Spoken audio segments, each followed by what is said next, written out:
Good morning, guys. Time for the latest on this Jeep project. So figured out quite a bit since last video. Starting with the fuel filter and the housing. I had mentioned what I was going to do before, but essentially I fabricated a bracket that comes off the motor mount, and it comes around and ties into this aluminum block that the filter threads onto. As you can see up and down, plenty of room to remove the filter from below. The biggest clearance issue I had to worry about was the upper control arm right here. It goes down at an angle, so I had to make sure I had it up high enough to clear that if the suspension's at full compression. I made it removable, so if I need to access the power steering pump or the CP3, 2 bolts right here, and this whole bracket pops off, and I can have easier access to all that stuff there. ECU got mounted as well. Kind of get you a side angle, what I told you I was going to do. So I took the bosses that were already on the block and fabricated spacers or brackets to go between them, and then mounted a, this is a poly plastic frame. It used to have fuel that went through the back of it to help cool the ECU because this engine could sit idling for hours like on a piece of equipment, so they used the fuel to keep the ECU cool. Now there's going to be plenty of wind and air passing through here, so I opened up the back and then fabricated brackets on the bottom as well, and then just mounted that polymer frame to those, and then the ECU mounts to the polymer frame. It gives me plenty of vibration absorption and whatnot.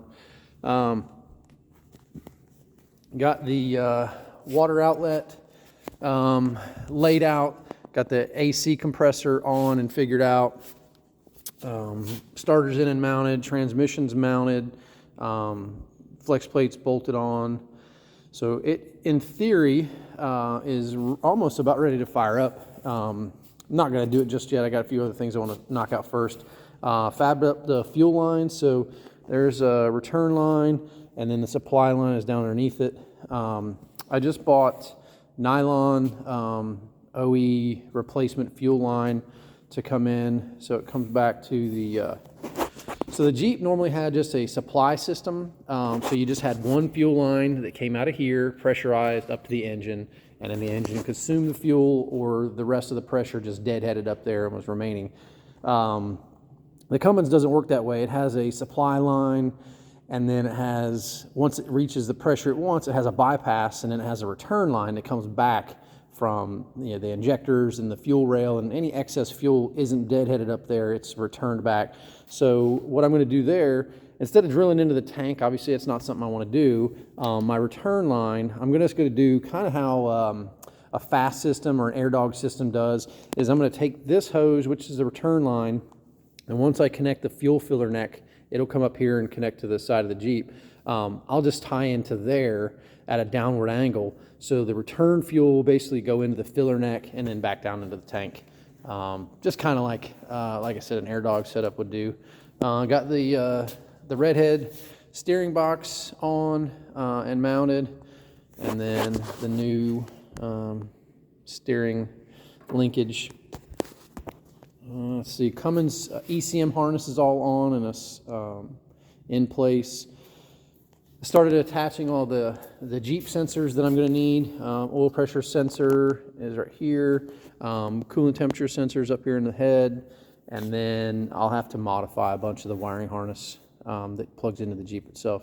But that's where we're at for now. I'm going to jump into the Super Duty axles. So I got those pulled out from under the truck.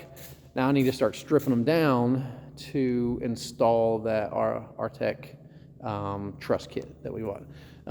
The old one, so this is what we're going to have for sale. This is the old Jeep frame, motor, transmission, transfer case, and wheels. And then I had a set of 37s that fit these wheels. So we slapped those on, and this is what we're going to sell.